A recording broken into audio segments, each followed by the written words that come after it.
यहाँ खबर दें और आपको बताते चले, सीनियर वकील और सियासतदान लतीफ खूसा का कहना है कि मैं समझता था कि मैं पीपल्स पार्टी में हूँ, इसी हफ्ते पीटीआई में शमूलियत से मुतालिक फैसला करूंगा।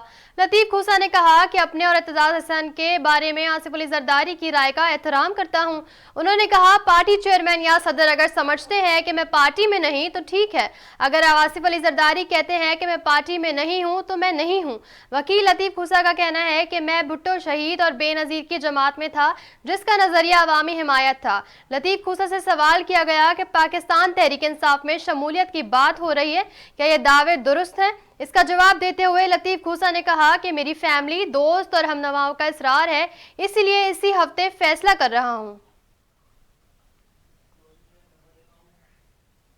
न्यूज स्टूडियो से फिलहाल इतना ही। मजीद न्यूज और अपडेट्स के लिए देखते रहिए उर्दू न्यूज नेटवर्क।